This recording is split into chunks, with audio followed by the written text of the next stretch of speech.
ठरलं तर मग या मालिकेच्या येणाऱ्या भागामध्ये आपण पाहणार आहोत की सायलीला प्रेमाची कबुली द्यायची असते, म्हणून अर्जुनच्या वाढदिवसानिमित्त तिने त्याला कॅफेमध्ये बोलवलेलं असतं आणि तिथे अर्जुन सायलीसाठी अंगठी घेऊन जातो आणि दोघंही तिथे प्रेमाची एकमेकांना कबुली देतात आणि एकमेकाचं किती प्रेम आहे हे दोघं एकमेकांना सांगतात.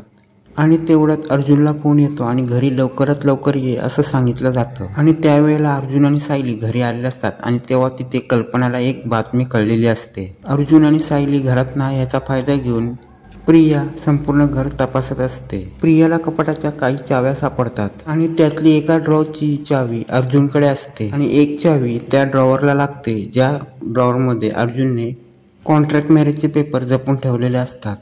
आणि तो ड्रॉवर उघडल्यानंतर त्यामध्ये कॉन्ट्रॅक्ट मॅरेजचे फाईल असते आणि ते पेपर घेते आणि प्रिया परत एकदा ड्रॉवर लॉक करून ते पेपर कल्पनाच्या हातामध्ये देते आणि ती कल्पनाला सांगते अर्जुन आणि सायलीचं हे खोटं लग्न आहे आणि मी मागे सांगितलं होतं तेव्हा माझ्यावर विश्वास ठेवला नव्हता. आता हे पेपर बघ आणि तू काय ठरवायचं ते ठरव. आणि आता कॉन्ट्रॅक्ट मॅरेजचे पेपर बघितल्यानंतर कल्पनाला खूप मोठा धक्का बसतो. तेव्हा कल्पनाने अर्जुनला लवकरात लवकर घरी बोलावलेलं असतं, त्यामुळे सुभेदार आणि किल्लेदार कुटुंब एकत्र आलेले असतात. अर्जुनचा वाढदिवस करायचा असतो आणि अर्जुनला सरप्राईज द्यायचं असतं, त्यामुळे इथे खूप मोठी आणि छान तयारी केलेली असते. पण सगळे अर्जुन आणि सायलीचं लग्न हे खरं असतं असं मानत असतात. पण प्रियाने माती खाल्ल्यामुळे अर्जुन आणि सायलीचं सत्य जे सगळ्यांसमोर तिने आणलेलं असतं. तेव्हा अर्जुन आणि सायली घरी आल्यानंतर कल्पना बोलते आलात का तुम्ही दोघं जण. तेव्हा कल्पना बोलते तुमचं दोघांचं प्रेम आहे ना, म्हणून तुम्ही एकमेकाशी लग्न केलं ना घरच्यांच्या विरुद्ध जाऊन. तेव्हा तिथे कल्पना अर्जुनच्या जोरदार कानाखाली देते. तेव्हा अर्जुन बोलतो काय झालं मामा. तेव्हा सायली बोलते काय तुम्ही करताय. तेव्हा कल्पना बोलते सायलीला तू गप्प बस, मी अर्जुनशी बोलते. तेव्हा कल्पना बोलते तू तर माझी कोणच नाही, पण अर्जुन माझा मुलगा होता ना, त्याने एवढी मोठी गोष्ट लपवली आणि माझ्याशी खोटा बोलला. तेव्हा अर्जुन बोलतो मम्मा तुम्हाला काय बोलते ते मला समजत नाही. तेव्हा कल्पना बोलते तुमचं दोघांचं कॉन्ट्रॅक्ट मॅरेज आहे आणि कॉन्ट्रॅक्ट मॅरेजचे पेपर कल्पना त्यांच्या अंगावर फेकते. तेव्हा सायली आणि अर्जुन खूप टेन्शनमध्ये येतात. तेव्हा कल्पना बोलते तुम्ही हे सत्य आमच्यापासून लपवून ठेवलात आणि आम्हाला समजले तुमचं लग्न हे खरं लग्न नाही आहे. तेव्हा अर्जुन बोलतो मामा तुला अर्धवट सत्य कळलं आहे. तेव्हा कल्पना बोलते मी तुमचं काही ऐकून घेणार नाही.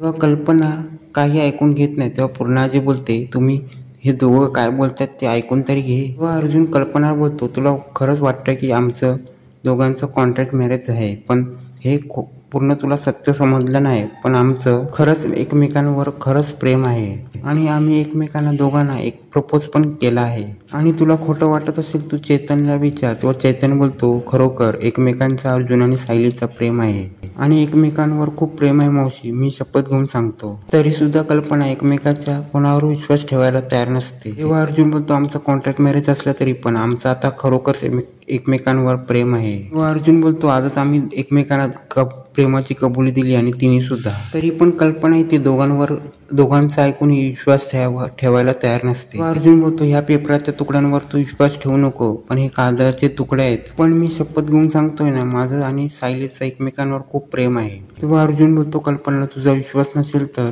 थांब आणि रूम मध्ये जाऊन एक फाईल घेऊन येतो आणि त्यामधील मॅरेज रजिस्ट्रेशनचे पेपर असतात ते पेपर घेऊन खाली येतो आणि बोलतो मम्मा हे पेपर बघ, माझं आणि सायलीचं लग्न कोर्टात जाऊन रजिस्टर सुद्धा केलं आहे आणि लग्नाचे हे रजिस्टर पेपर सुद्धा आहेत. तेव्हा कल्पना ते पेपर बघते.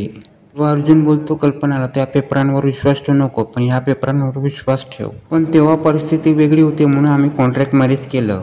तिलाही त्याची गरज होती आणि मलाही त्याची गरज होती. लवकर आई आमचं आणि सायलीचं एकमेकांवर प्रेम आहे आणि कायमचं आम्हाला दोघांना एकत्र राहायचं आहे. कल्पना इथे खूप चिडलेली असते. तेव्हा पूर्णाई बोलते त्यांचं म्हणणं ऐकून तरी घे, त्यांचं एकमेकांवर खूप प्रेम आहे आणि आपल्याला त्यांच्यावर विश्वास ठेवला पाहिजे.